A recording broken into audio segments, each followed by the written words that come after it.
Selamat datang di channel Teman Curhat Horor. Dan sekarang kita akan mereview sebuah alur film yang berjudul Lampor Keranda Terbang. Film ini garapan dari Guntur Suharyanto yang dibintangi oleh Dion Biyoko dan Adinia Wirasti. Film ini bercerita tentang urban legend lokal yang sangat melegenda. Sebelum masuk ke film, kita ingatkan bahwa film ini 100% spoiler. Dan kita ingatkan kembali untuk klik tombol subscribe dan nyalakan loncengnya.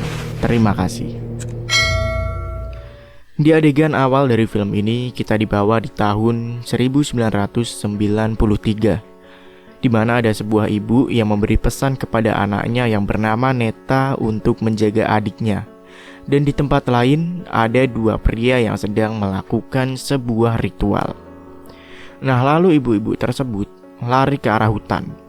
Dan si anak yang tadi menjaga adiknya tiba-tiba kaget ketika jendela rumahnya terbuka sendiri. Balik ke ibu itu, si ibu terus mencari bapaknya hingga ia tiba di sebuah rumah dan melabrak suaminya yang melakukan ritual ilmu hitam. Dan tiba-tiba mereka berdua melihat ke atas. Dan ketika itu pula tiba-tiba anak yang tadi itu menyusul adiknya. Dan seketika itu juga tiba-tiba ada geranda terbang yang dari atas mengejar anak tersebut. Anak tersebut pun lari ke rumah dan dari keranda tersebut muncul sesosok hantu yang mengejar anak tersebut. Anak perempuan itu pun ngumpet dan akhirnya setan tersebut malah membawa adiknya. Dan singkat cerita guys, ibunya pun datang ke rumahnya dan langsung memeluk si anak perempuan tersebut dan menangis bersama. Singkat cerita tahun-tahun pun berlalu dan sekarang tahun 2019. Seorang keluarga kecil yang bernama Edwin dan Neta serta dua anak kecil lucunya tinggal di sebuah rumah. Dan si Edwin ini sedang bingung karena rumahnya mau dijual dan sertifikatnya sudah digadai. Edwin pun kepikiran hal tersebut. Nah, lalu tiba-tiba si Edwin ini marah karena si Neta merahasiakan bahwa bapaknya ini ternyata masih hidup, gengs. Neta pun meminta maaf, tetapi si Edwin hanya diam saja dan berniat untuk menemui bapak Neta. Dan di sini Neta bingung setengah mati. Di lain tempat ada seorang bapak-bapak bersarung yang menyalakan obor. Dan ketika itu pula ia dilabrak oleh seorang berambut gondrong. Nah terus, pria bersarung itu pun meninggalkan pria gondrong itu dan tiba-tiba pria gondrong itu tiba-tiba dikejar oleh Lampor. Pria itu pun berlari dan menunduk agar tidak dilihat. Namun tiba-tiba obor mengenai kepalanya hingga ia pun diambil Lampor. Singkat cerita, Edwin dan kawan-kawan sampai di stasiun Kendal. Tetapi Edwin dan Neta yang teledor malah kehilangan Sekar. Edwin pun mencarinya dan ternyata Sekar ini sedang menonton tari tradisional kuda lumping guys. Nah tiba-tiba si Sekar ini diambil oleh seseorang dan Edwin mengejarnya. Ternyata Edwin kaget karena orang itu adalah Yoyo alias saudaranya. Di mobil, Edwin terus-terusan ditelepon oleh debt collector karena masalahnya. Dan Edwin ini terus berkelak. Lalu, anak laki mereka yang bernama Adam terkesima ketika melihat awan yang berbentuk naga. Tetapi si Yoyo ini malah mematahkan kesenangannya dan berkata bahwa hal itu adalah tanda-tanda musibah. Mobil terus berjalan dan sampailah di sebuah jalan yang kanan kirinya berisi obor. Dan si Adam pun bertanya. Lalu, si Yoyo pun menjawab bahwa tempat obor itu adalah penanda jalan bagi Lampor. Dan Lampor itu selalu membawa orang atau menculik orang. Tetapi, untungnya si Adam di sini tidak percaya. Dan lalu tiba-tiba si Neta terbangun. Sesampainya di desa, mobil yang dikendarai keluarga tersebut pun berhenti karena macet. Dan akhirnya Neta serta Edwin pun keluar untuk mengecek suasana desa. Dan Neta berkata kalau misalkan kita butuh uang, kita bisa kok ke bapak. Dan Edwin sedikit kecewa karena Neta juga ngobrol masalah hutangnya ini ke ibunya. Nah lalu tiba-tiba si Yoyo dihampiri oleh ibu-ibu yang berkata bahwa ternyata bapak Neta sudah meninggal. Lalu tiba-tiba ibu-ibu itu pun berjalan ke arah mobil Neta dan melempar sesuatu ke jendela mobil Neta. Dan si Adam terkaget ketika ia tiba-tiba melihat sebuah keranda. Neta menenangkannya dan si Yoyo pun datang membawa kabar bahwa bapak Jamal ini sudah meninggal. Dan sesampainya di kediaman Neta, para warga menggunjing Neta dan menuduh Neta bahwa ia penyebab dari datangnya Lampor dan kematian para suami dari wanita-wanita di desa tersebut. Neta yang kaget pun ditenangkan oleh Nining dan mengajaknya masuk ke rumah. Di dalam rumah, banyak sekali orang yang berkumpul dan melihat Bapak Neta yang tiba-tiba seperti orang kejang. Dan Nining menjelaskan bahwa saat Pak Jamal akan dikafani, tiba-tiba Pak Jamal ini seperti hidup kembali. Maka dari itu, banyak paranormal yang datang ke rumahnya untuk mencabut susu dari Pak Jamal ini. Dan akhirnya, Pak Jamal pun bisa dikafani setelah susu itu dicabut. Nah, Neta yang tadi di luar mencoba masuk, tetapi para warga yang ada di dalam malah terlihat seperti skeptis kepada Neta. Dan tiba-tiba, Pak Jamal pun terbangun kembali ketika Neta datang. Lalu istri dari Pak Jamal berpesan kepada Neta bahwa ia mempunyai segala sesuatu untuk Neta. Dan Neta pun akhirnya berkata bahwa ia telah memaafkan segala kesalahan bapak. Dan seketika itu pula, bapaknya Neta ini tiba-tiba bisa beristirahat dengan tenang. Setelah hal tersebut, tiba-tiba anak kedua dari Pak Jamal yang bernama Mita ini datang bersama Mas-Mas Jamet. Mita menangis terseduh-seduh, dan prosesi pemakaman dari Pak Jamal pun akhirnya berlangsung. Singkat cerita, selesai proses pekuburan, si Neta berkata kepada si Yoyo bahwa si Edwin ini belum mengerti tentang lampor-lampor inilah, dan Neta berharap agar si Edwin tidak mengerti sama sekali. Dan si Yoyo pun akhirnya malah meninggalkan Neta.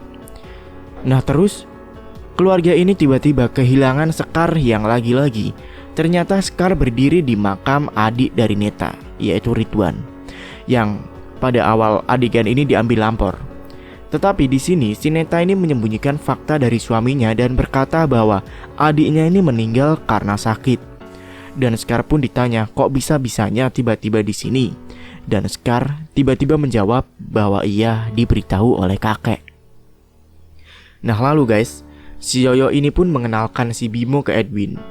By the way, Bimo adalah asisten dari Pak Jamal dan tangan kanannya. Di kamar, si Neta ngobrol dengan Nining.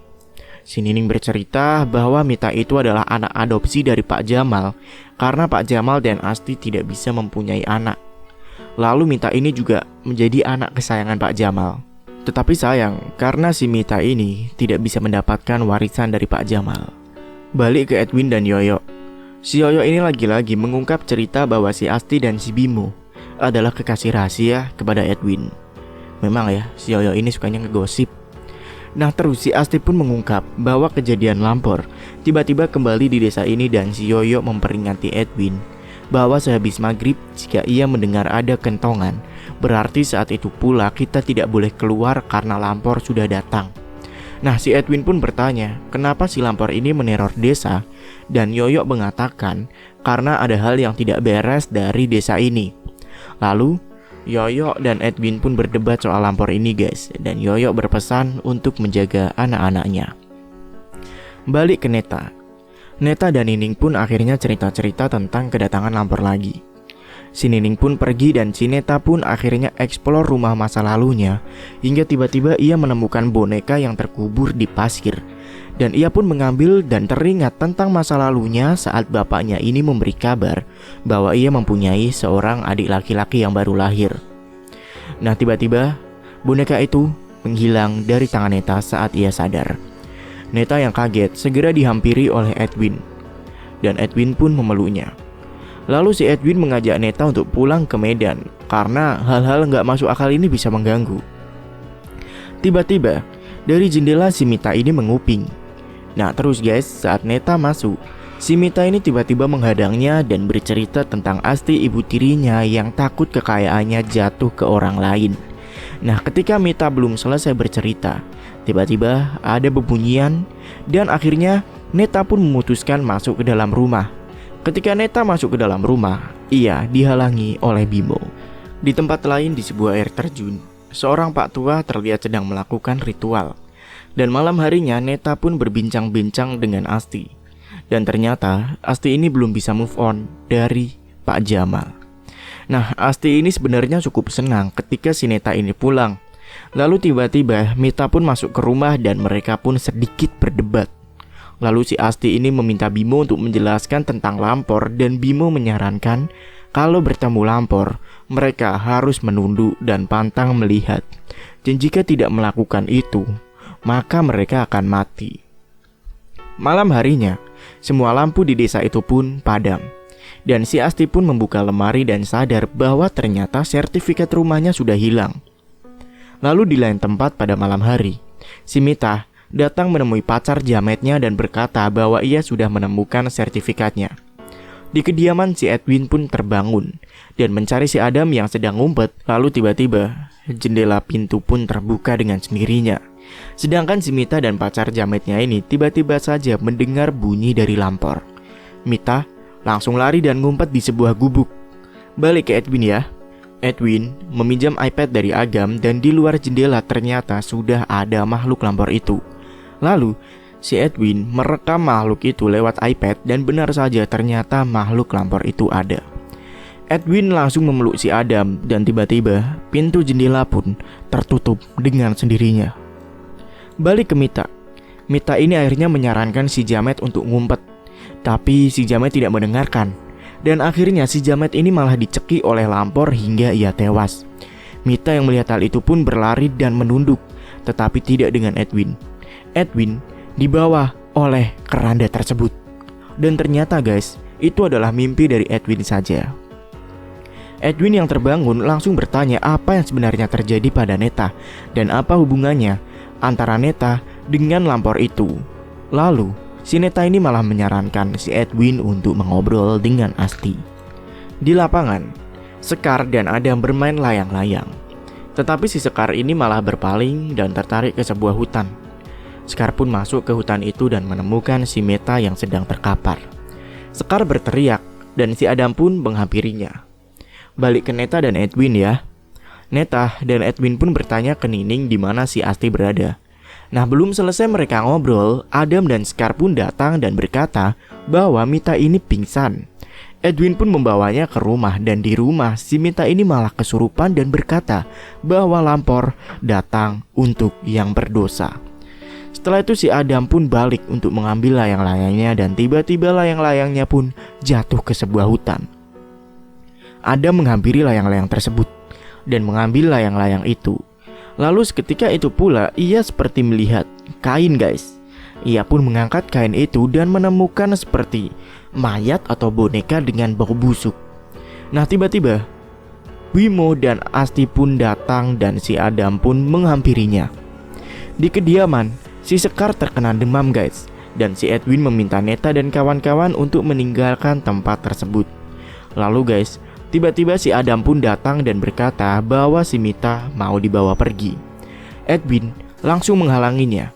Tetapi si Bimo dan Pak Dukun tetap memaksa dan berkata bahwa ia sudah melihat lampor dan harus diasingkan. Edwin terus mencegahnya dan Bimo serta Pak Dukun pun berhasil membawanya. Malam harinya si Yoyo pun akhirnya menyusul Mita di sebuah gubuk. Dan Sin pun berganti ke kediaman Neta. Neta dan Edwin pun berdebat. Dan Edwin pun bertanya siapa sebenarnya pendosa tersebut. Dan akhirnya si Edwin pun berlari mencari si Mita ke sebuah gubuk. Sesampainya di gubuk tersebut, si Edwin bertemu dengan si Yoyo dan si Edwin serta Yoyo pun ngumpet karena takut dengan lampor. Nah saat ngumpet ini, akhirnya mereka pun bertemu dengan Mita. Edwin menanyai Mita siapa yang mengirim lampor dan siapa pendosa itu. Lalu si Mita menjawab bahwa Asti dan Mas Bimo lah penyebabnya. Lalu tiba-tiba lampor itu berhasil mendobrak masuk ke gubuk dan mereka bertiga pun menunduk. Tetapi sayang sekali, si Mita berhasil dicekik oleh lampor tersebut hingga tewas. Balik ke kediaman, si Neta dan si Edwin pun bertemu. Lalu Edwin menjelaskan semuanya dan pendosa-pendosanya dan berkata bahwa Bimo dan Asti ini membunuh Pak Jamal. Lalu Sekar pun datang dan menjelaskan bahwa ada menghilang. Edwin yang kalut pun pergi dan si Neta pun menenangkan si Sekar. Akhirnya desas-desus kehilangan Adam tersebar satu kampung. Dan Edwin pun bertanya kepada warga satu kampung.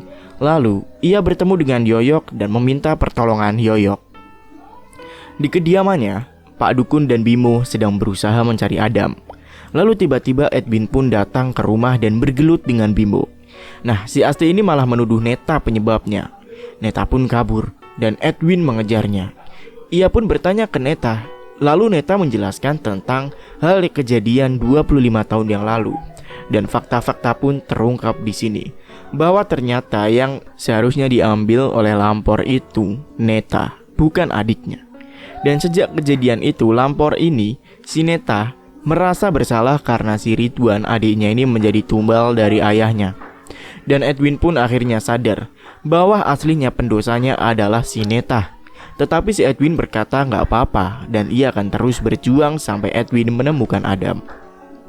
Setelah berkutat dengan Neta, si Edwin menemui Yoyo dan bertanya kepada Yoyo tempat asal dari Lampor ini, yaitu air terjun Surodipo dan Gua Gondomayit.